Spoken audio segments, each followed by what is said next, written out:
कैसा ये इश्क है।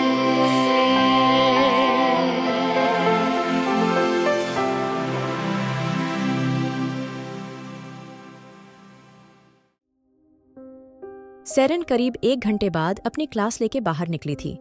उसका दिमाग काफी खराब था। एक तो वो लड़का जिसने उसका दिमाग खराब कर दिया था, ऊपर से आस-पास के सब बच्चे उसको ऐसे घुर घुर के देख रहे थे। वो अच्छे से जानती थी सब उसको क्यों देख रहे हैं, आखिर देखें भी क्यों ना। युवान ओबरॉय का शिकार बनने वाली थी वो लड़की, और ये बात सेरेन को भी पता थी। इस वजह से ही सेरेन अपने चेहरे पे कोई डर नहीं आने दे रही थी। उसको कैसे भी यहां से जाना था। सेरेन की एक और क्लास थी, लेकिन उसने अब घर जाने का सोचा था। सेरेन अभी जा ही रही थी जब अचानक उसके पास एक स्टूडेंट आया था। सेरेन ने आंख के इशारे से उसको कुछ बोलने को कहा था, लेकिन वो लड़का धीरे से बोला, मुझे नहीं पता, तुम्हें प्रिंसिपल ऑफिस बुलाया है, जाके खुद बात कर लो। इतना कह के वो लड़का चला गया था, और सेरेन, जिसको सबकी नजरों से गुस्सा आ रहा था, वो ना चाहते हुए भी गुस्से से प्रिंसिपल ऑफिस की तरफ चली गई थी। लेकिन हैरानी की बात यह थी, जब वो कल प्रिंसिपल ऑफिस गई थी तो रास्ता ये नहीं था, लेकिन आज तो ये रास्ता काफी अलग था। उसने जैसे ही किसी से इस बारे में पूछा था, उस लड़के ने कहा था प्रिंसिपल ऑफिस में कुछ काम चल रहा है, इसलिए अभी वो कुछ दिन के लिए दूसरे ऑफिस में शिफ्ट हुए हैं। यही सोचते हुए सेरेन एक रूम के पास आ गई थी। उसने गहरी सांस लेके रूम का दरवाजा खोल दिया था, और अचानक ही उसकी नजर सामने पड़ी थी, जहां कमरे में कोई भी नहीं था। ऊपर से ये कमरा लग भी नहीं रहा था, कोई स्टोर रूम लग रहा था, लेकिन ये किसी स्टोर रूम के मुकाबले काफी बड़ा सा था।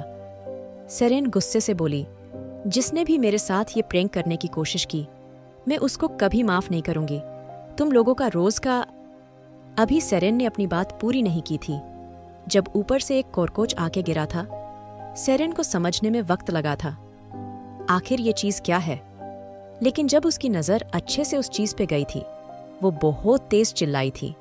उसकी सांसें अचानक से फूल गई थी। उसने अपने आस-पास देखा तो कोई भी नजर नहीं आया था। सेरेन गुस्से से दरवाजे की तरफ भागी थी। तभी अचानक ही कोई चिल्लाया था।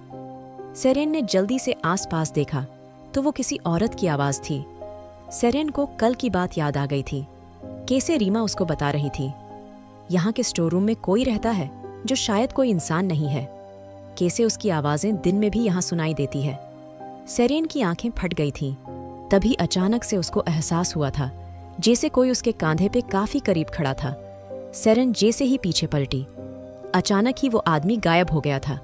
सेरेन की आंखें लाल हो गई थीं। डर के मारे उसकी बॉडी कांप रही थी। वो इंसानों से नहीं, लेकिन भूतों से बहुत डरती थी। वो कभी कोई मूवी भी अकेले नहीं देखती थी। उसको हर चीज से बहुत डर लगता था, और आज ये डर उसके सामने आ खड़ा हुआ था। इससे पहले सेरेन फिर से चिल्लाती, अचानक ही उसकी आंखें भारी होने लगी थी। लेकिन तभी उसको ऐसा लगा था जैसे सांस लेने में दिक्कत आ रही थी। उसकी आंखें बार बार झपक रही थीं, और आखिर में उसको 2 क्रिस्टल ब्लू आंखें दिखी थीं, और सेरेन बेहोश आने वाली थी जब उसको अपने करीब से काफी अट्रैक्टिव सी खुशबू आई यही। और अगले ही पल उसको ऐसा लगा था जैसे उसके होंठ किसी सॉफ्ट सी चीज को छू रहे थे। वो सॉफ्ट सी चीज इतनी टेस्टी थी, सेरेन खुद को उस इंसान में खोता हुआ महसूस कर रही थी। कुछ यही हाल उस इंसान का भी था जो कि सेरेन को देख के अपने होश ही खो बैठा था, और अगले ही पल सेरेन उस इंसान की बाहों में बेहोश हो गई थी। कुछ देर बाद सेरेन को होश आया तो वो कॉलेज की कैंटीन में जमीन पे बैठी हुई थी। रीमा उसको जगाने की कोशिश कर रही थी, लेकिन सेरेन अपनी आंखें नहीं खोल रही थी। तभी उसके कानों में किसी की आवाज पड़ी थी। वो आवाज सुन के पहचान सकती थी। ये आदमी कितना अट्रैक्टिव होगा। सेरेन ने अपनी आंखें पूरी खोल ली थी। वो धीरे से बोली, मैं कहाँ हूं?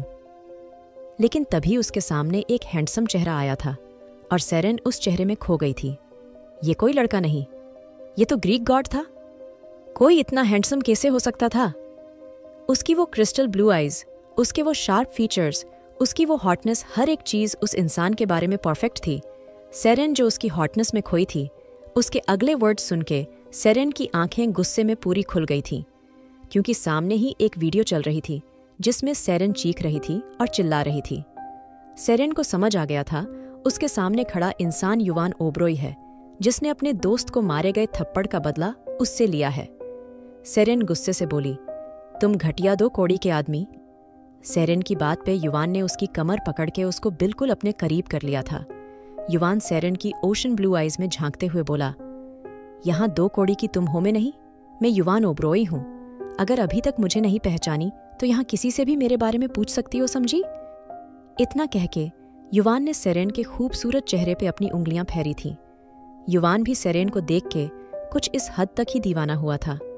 सेरेन की ओशन ब्लू आइज, गुलाबी रंगत मासूम सा चेहरा उसको अंदर अजीब सी आग जला रहा था और वो बार बार सेरेन के करीब जाके उस आग को और हवा दे रहा था। उसकी बॉडी में हो रही हलचल इस बात की गवाह थी। वो किस हद तक सेरेन को देख के रिएक्ट कर रहा है। लेकिन ये लड़की पहले दिन ही उसकी बेड बुक में आ चुकी थी और अब वो अच्छे से जानता था उसको क्या करना है।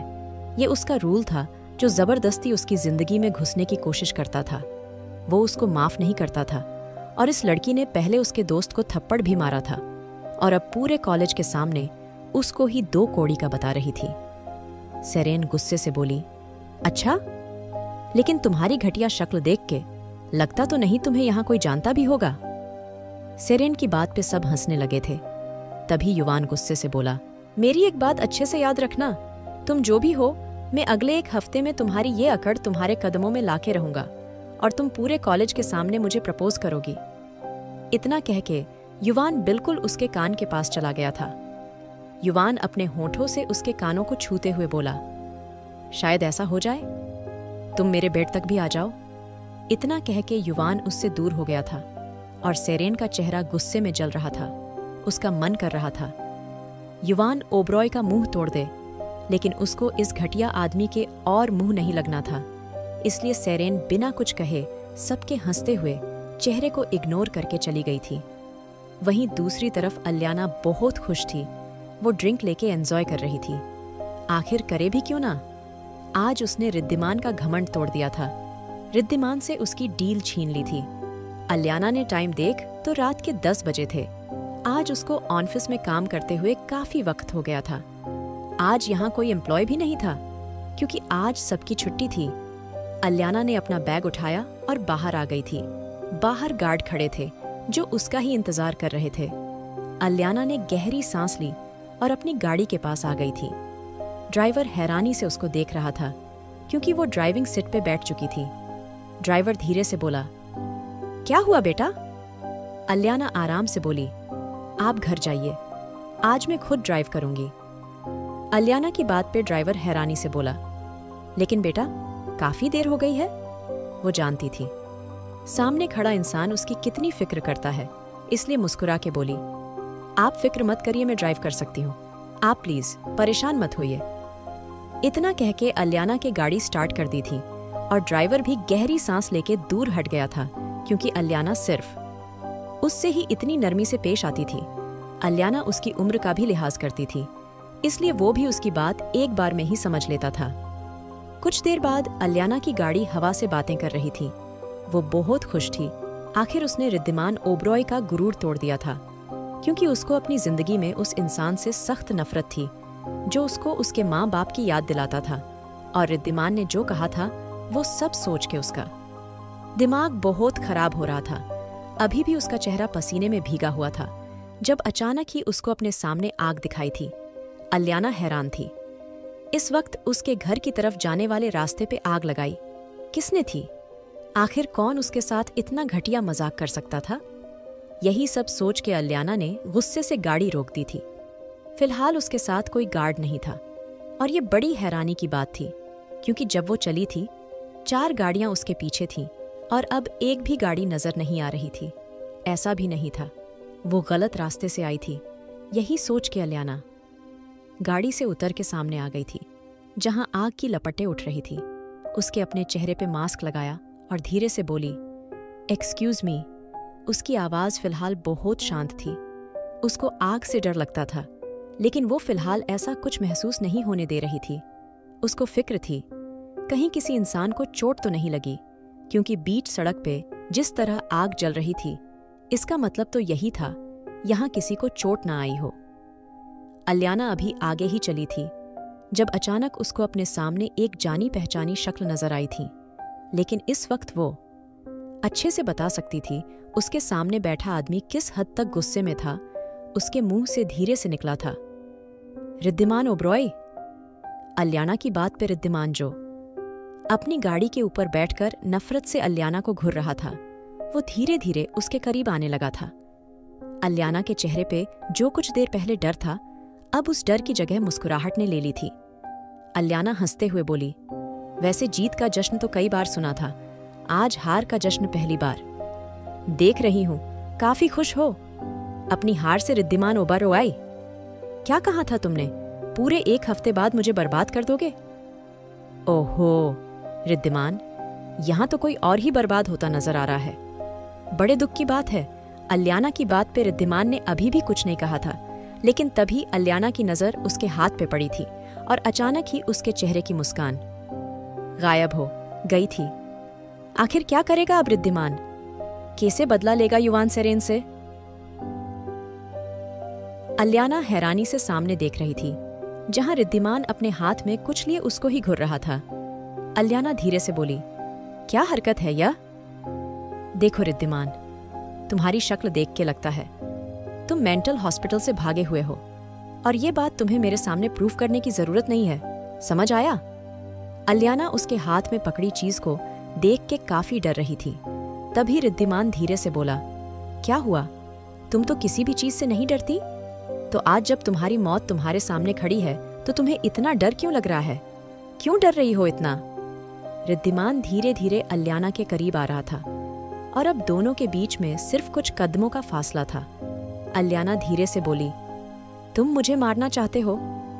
ठीक है, ट्राई करो, क्योंकि मैं मौत से नहीं डरती। इतना कह के अलियाना ने अपना सर ऊपर उठा लिया था। रिद्धिमान ने अलियाना को ऊपर से नीचे तक देखा था और उसके चेहरे पे अजीब सी मुस्कान थी। इस वक्त रिद्धिमान नफरत और गुस्से की आग में जल रहा था, क्योंकि वो अच्छे से जानता था ये डील की उसके लिए कितनी जरूरी थी, लेकिन इस लड़की ने उससे सब छीन लिया था और अब यही लड़की आंखों में आंखें डाल के उससे बात कर रही थी। रिद्धिमान ने अपने हाथ में पकड़ा बॉम्ब ऊपर करा और उसको अलियाना की डायरेक्शन में फेंक दिया था, और अचानक ही अलियाना ना चाहते हुए चीख पड़ी थी। इससे पहले वहां धमाका होता। रिद्धिमान ने अलियाना का हाथ पकड़ के अपनी तरफ खींच लिया था और कुछ ही पल में अलियाना की गाड़ी के टुकड़े इधर उधर बिखरे पड़े थे। उसकी गाड़ी बिल्कुल खत्म हो चुकी थी। रिद्धिमान के चेहरे पर अचानक ही हंसी आ गई थी। वो अच्छे से जानता था अलियाना राठौर के लिए एक गाड़ी का नुकसान कुछ नहीं है, लेकिन वो ये भी जानता था उसने अलियाना को अंदर तक डराया है, क्योंकि इस वक्त अलियाना उसके सीने से चिपकी हुई थी और उसकी सांसें तेज तेज चल रही थीं। अलियाना के होंठ बुरी तरह कांप रहे थे और रिद्धिमान उसकी इस हालत का फायदा उठा रहा था। कुछ देर बाद अलियाना को अपनी कमर पर किसी के हाथ महसूस हुए थे। उसने जल्दी से पीछे देखा तो रिद्धिमान गहरी नजरों से उसको देख रहा था। अलियाना के चेहरे पे पसीने की बूंदें थी और रिद्धिमान की पकड़ अलियाना की कमर पे कसती जा रही थी। रिद्धिमान के हाथों में उसकी पतली कमर अभी भी कांप रही थी। रिद्धिमान अपने ऊपर अलियाना का कांपना महसूस कर सकता था। अलियाना की भारी होती सांसों को देख के रिद्धिमान धीरे से बोला, क्या हुआ? डर लग रहा है? जानता हूं तुम्हारी जैसी घटिया लड़की को कोई फर्क नहीं पड़ा होगा, लेकिन बहुत जल्दी पड़ेगा, क्योंकि तुम्हें पता चलेगा आखिर रिद्धिमान ओबरॉय से पंगा लेना तुम्हें कितना मुश्किल पड़ा है, जैसे तुम्हारी ये महंगी कार टुकड़ों में पड़ी हुई। वैसे तुम्हारी कंपनी और तुम्हारा भी ये हाल होगा। अलियाना राठौर, मुझे लगा था तुम्हें माफ कर देना चाहिए। शायद डेड सही कहते हैं, मुझे यहाँ खुद के दम पर खड़ा होना चाहिए, लेकिन मुझे लगता है डेड नहीं मैं सही कहता था। तुमने मेरी जिंदगी की सबसे इंपॉर्टेंट डील मुझसे छीनी है ना? अब मैं तुम्हारी जिंदगी की हर खुशी तुमसे छीन लूंगा। समझ आया तुम्हें? इतना कह के रिद्धिमान ने अलियाना को खुद से दूर धक्का दिया था और धीरे से बोला, लिफ्ट चाहिए तो बोल सकती हो, या तुम्हारे लिए टैक्सी मंगवा दूं? आखिर जल्दी है, टैक्सी से ही सफर करोगी तो आदत अभी से होनी चाहिए ना?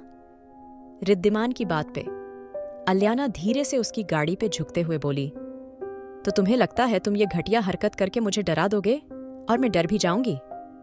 नाइस ट्राई, लेकिन फिर से ट्राई मत करना, क्योंकि अगर मैं बर्बाद होंगी तो बचोगे तुम भी नहीं। रिद्धिमान ओबरॉय, मुझे लगा था तुमसे तुम्हारी डील छीन की, तुमसे मतलब खत्म कर दूंगी।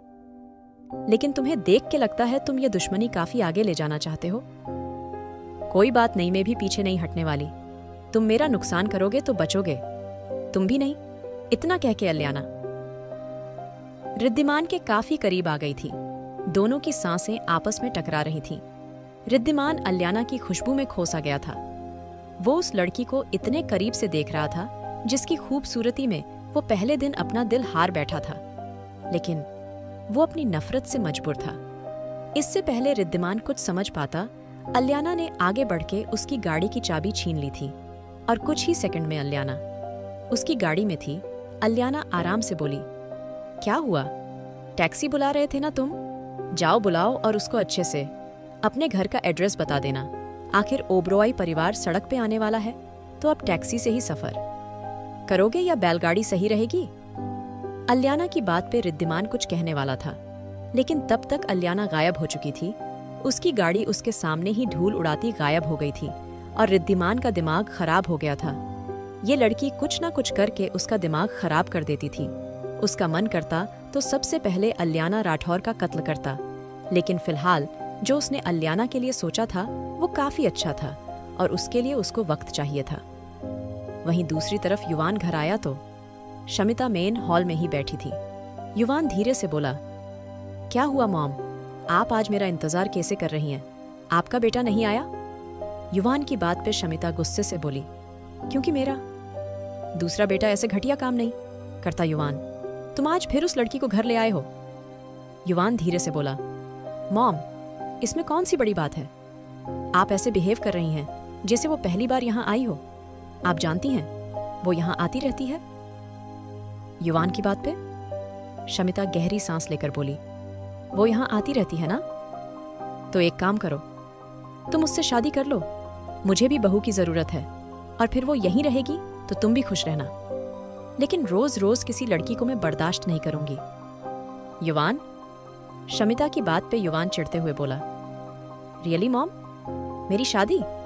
आपके बड़े बेटे को शादी की जरूरत है? मैं कॉलेज स्टूडेंट हूँ, बच्चा हूँ। मैं आप बाल विवाह कराना चाहती हैं? और वैसे भी मेरी उम्र है, ये सब करने की मैं बूढ़ा कैसे बन जाऊं? युवान की बात पे शमिता धीरे से बोली, जो काम तुम कर रहे हो वो भी बच्चे वाले नहीं। युवान, इसलिए अपनी बकवास बंद करो और चुपचाप यहाँ आओ और उस लड़की को बाहर निकालो। शमिता की बात पे युवान धीरे से बोली, मॉम, मुझे लगता है आपको आराम की जरूरत है। आप आराम करिए, मैं जा रहा हूँ। वैसे भी मैं उसको घर में नहीं बुलाता। वो लड़की बाहर है तो आप टेंशन मत लीजिए। इतना कहकर युवान चला गया था और शमिता गुस्से से अपने कमरे में चली गई थी। वहीं बाहर की तरफ एक छोटा सा घर बना हुआ था जो कि काफी खूबसूरत लग रहा था। युवान धीरे से बोला, मैंने तुम्हें कितनी बार कहा है, होटल में आ जाना सुनाई नहीं देता? मेरे घर आने का क्या मतलब है?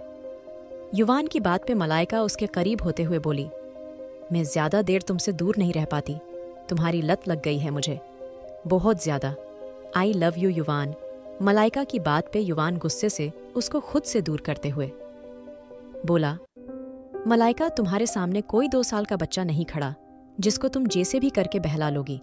अपनी बकवास कहीं और जाके करोगी तो मुझे भी अच्छा लगेगा, क्योंकि मैं अच्छे से जानता हूं तुम कहां कहां मुंह मारती हो।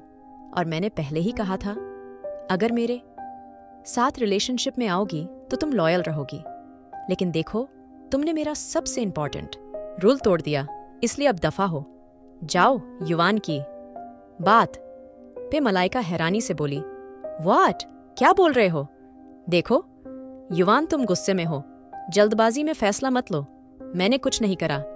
मलाइका की बात पे युवान हंसते हुए बोला, ओह रियली मलाइका, मैं तुम्हें अंधा नजर आता हूं?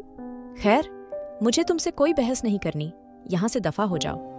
अगर मैंने अपना तरीका इस्तेमाल करा तो डार्लिंग यहां से तुम्हारी लाश जाएगी। युवान की बात पे मलाइका का चेहरा बिल्कुल सफेद हो गया था। वो अच्छे से जानती थी युवान सिर्फ कहता नहीं करता भी है, इसलिए वो खामोशी से वहां से निकल गई थी। उसके जाते ही युवान गुस्से से बोला, ये 2 कोड़ी की लड़कियां सब ऐसी ही होती हैं। इतना कह के युवान अपने रूम में चला गया था। आखिर क्या करेगा अब रिद्धिमान? कैसे मिटेंगी दोनों की दूरियां? क्या दोनों के बीच आएंगी और दूरियां, या इस तकरार का अंजाम होगा कुछ और? जानने के लिए सुनिए the mafia boss, unwanted wife. और अगर एपिसोड पसंद आया तो लाइक, शेयर और सब्सक्राइब करना ना भूलें।